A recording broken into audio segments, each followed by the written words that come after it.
So we have the bios up on the website for everybody to dig into your biographies, but I want to go, there's a couple of things, right? In thinking about just the last panel conversation and thinking about, that the sort of the women are the light and the women are the lightness to this work. I know the three of you sort of continue to hold that light, continue to hold so many different folks in coalition.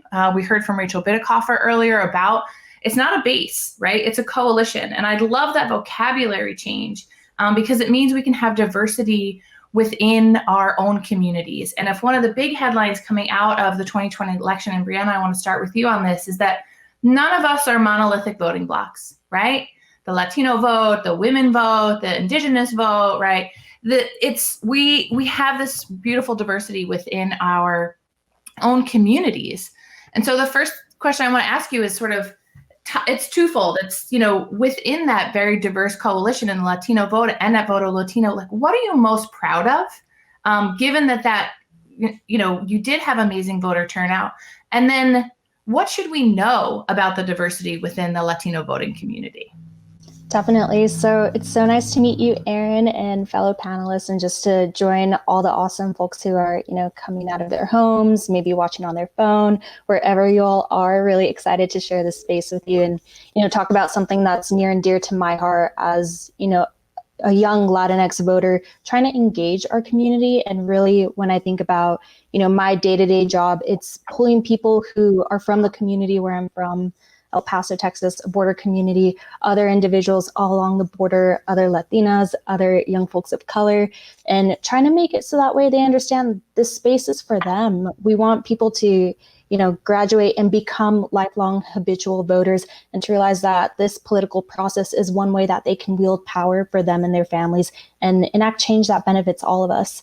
I love thinking about, the Latino community as a coalition where at the national level, it's so strange to have these conversations and talk to people where it's like, not all brown people are the same.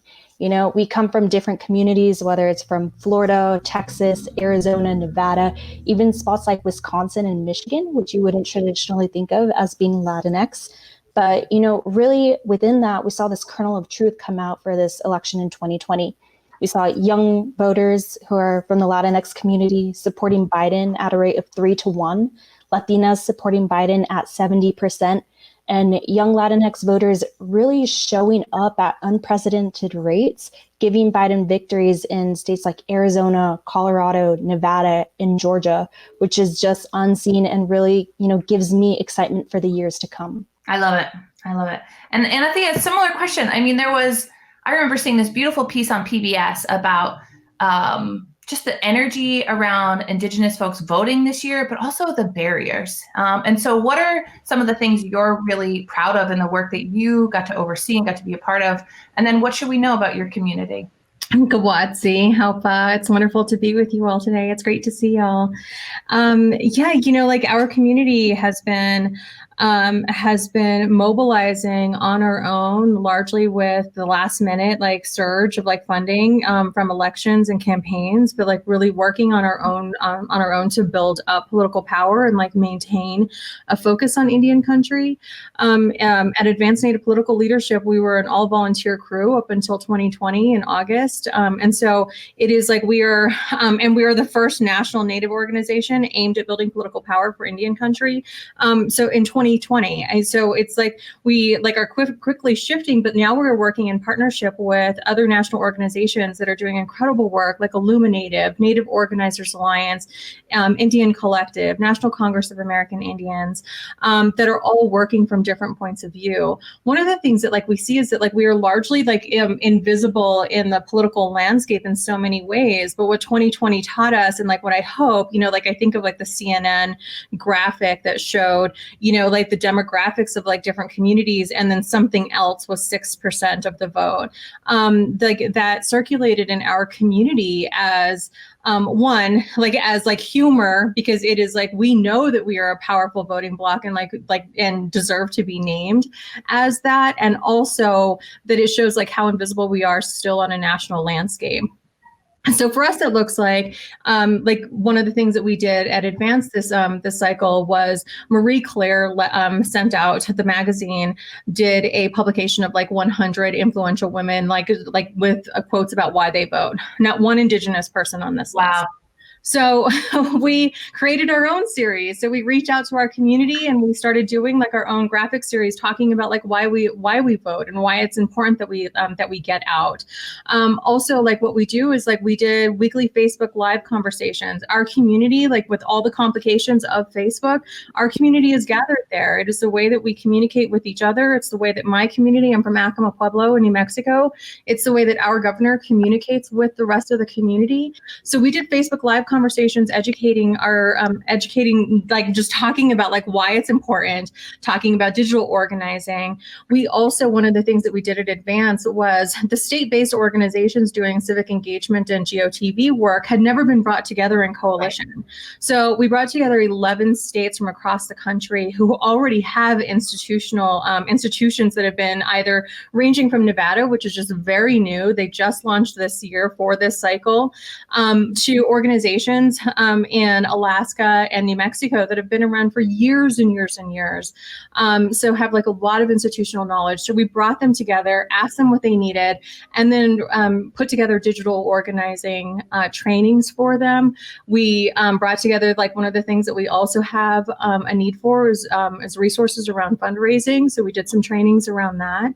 And all of this within a pandemic, right? I think one of the things we're all sort of taking for granted or just sort of like not even discussing anymore is that all of that good work, all of that organizing, both in-person and digital organizing, happened, under this just massive amount of stress and strain that I think hopefully we will never experience in our lifetimes again. It's true. And the pandemic impacted Indian country in ways that, I mean, in some of my communities, or like Pueblo communities in New Mexico, could have nearly gone extinct because of the impact of the pandemic. So this is very real for us. Like this is a matter of life and death. And when we hear stories like in Arizona, where somebody's family had 5 family members were attracted COVID and died, and the way that they choose to mobilize is to educate their voters around issues that impact us, and and our leaders impact our lives.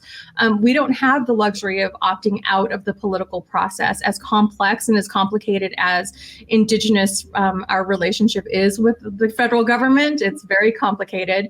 But like we are choosing and demanding that no decisions are being made about our communities without us. That's great. That's right. And Ariel, this is a nice segue in thinking about, the diversity within your community, what you all represent at Republican Women for Progress. And I'd love to hear about some of the work that you all are sort of seeing nationally, and some of the, tell us a little bit about our RWFP, and where what are some of the myths that people think about an organization like yours?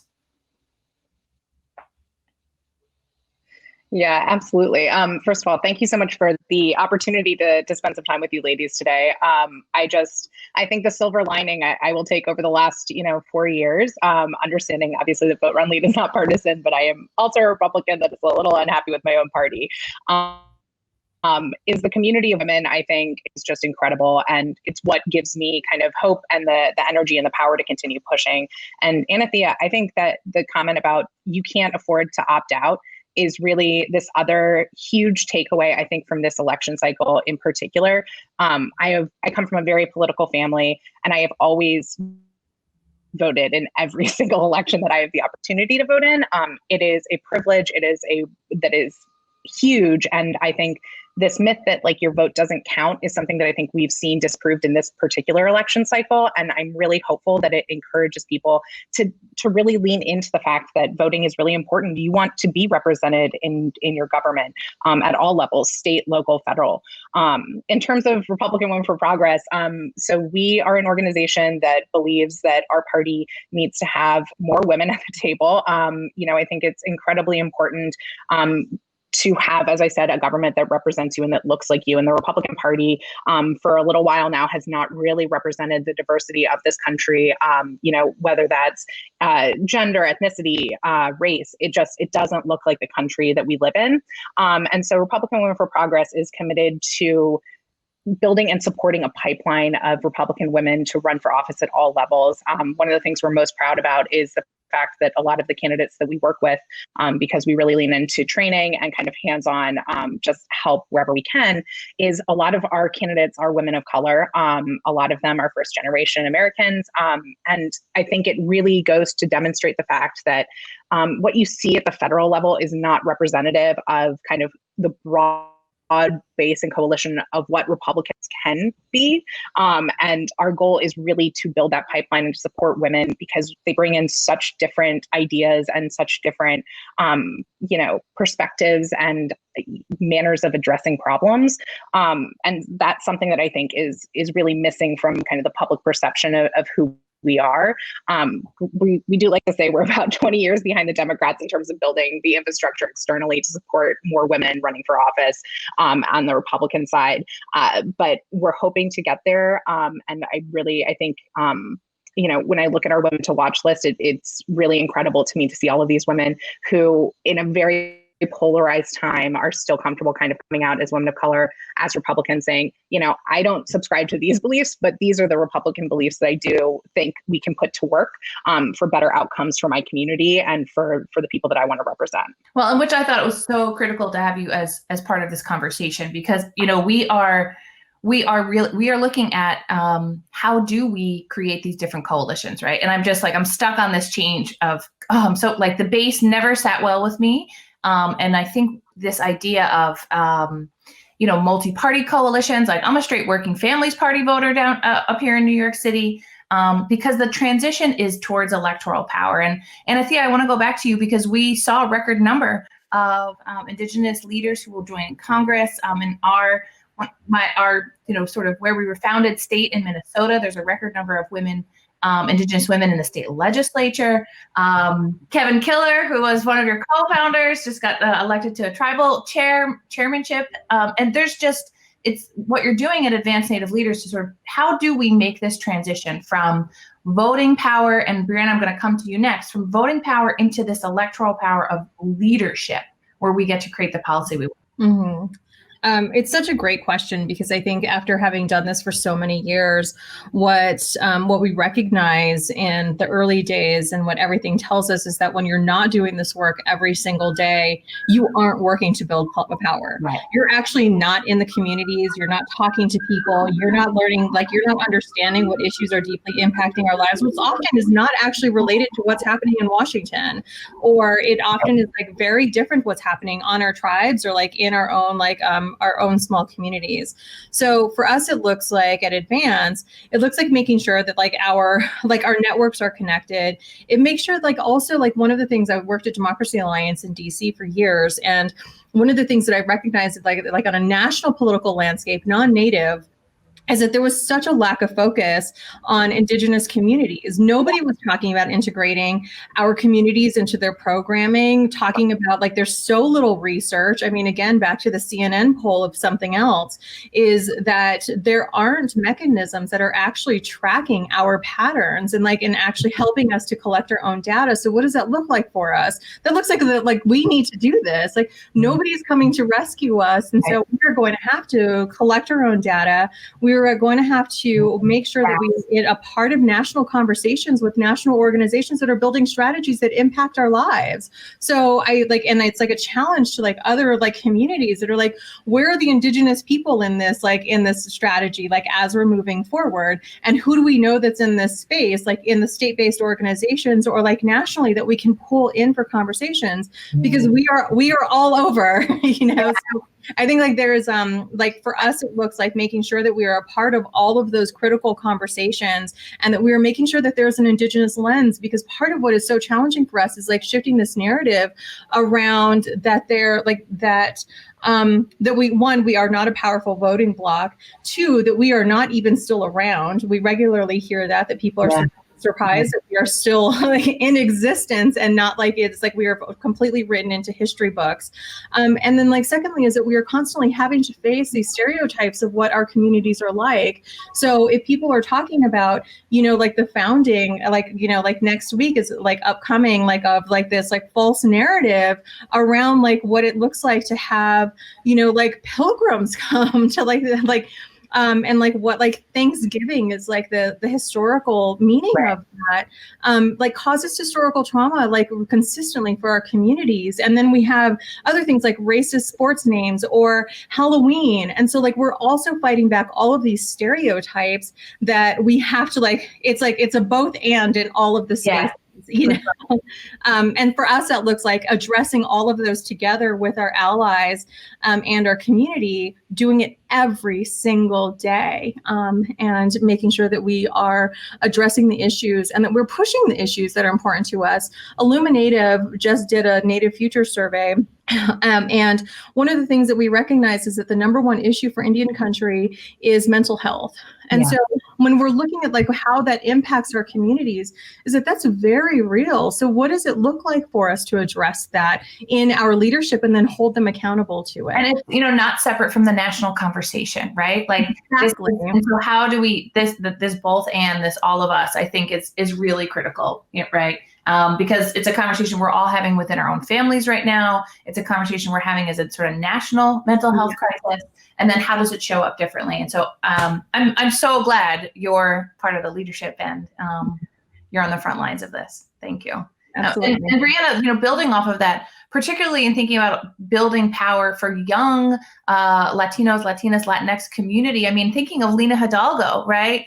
In Houston at 29 years old, able to sort of transform the budget for, how we do democracy and the impact that had in giving folks access. And so how do you think what is this trend, right, of high voter participation around young Latinx community members, and what's next for where they're going? And for you, are you going around? So on the spectrum of political engagement, there's so many different pathways to get engaged.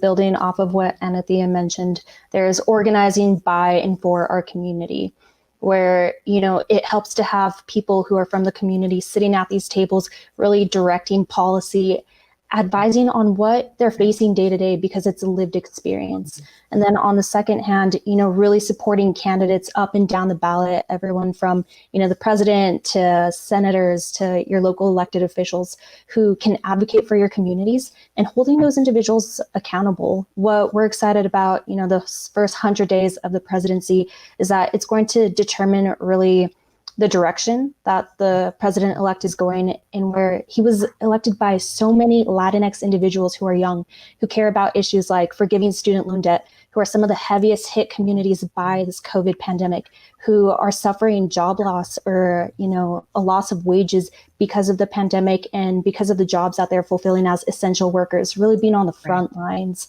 So I'm really excited to see, what that means for policy, while not negating the fact that, we worked really hard to get our community out to vote. And now we have to work that much harder to make sure that their voices continue to be heard and that they understand, this is really the second step. And you elected someone to office. Now it's time to hold them accountable for what really matters to us. And, I really love the idea of just building up this whole coalition of leaders with me to come and, advocate for issues that we care about, getting young women elected to office, and getting people of color to participate in a political system where they've traditionally felt like, it wasn't made for them and no one looks like them. So why even bother? Mm-hmm. Absolutely. And I think that's what you're building, Ariel, at Republican Women for Progress, right? Is that you all are putting out a different vision than what we are seeing as an opportunity, I think, for center-right women to have a political home. Right. Because I think there's some real extremism that we are seeing, and that's being rewarded right now. Right.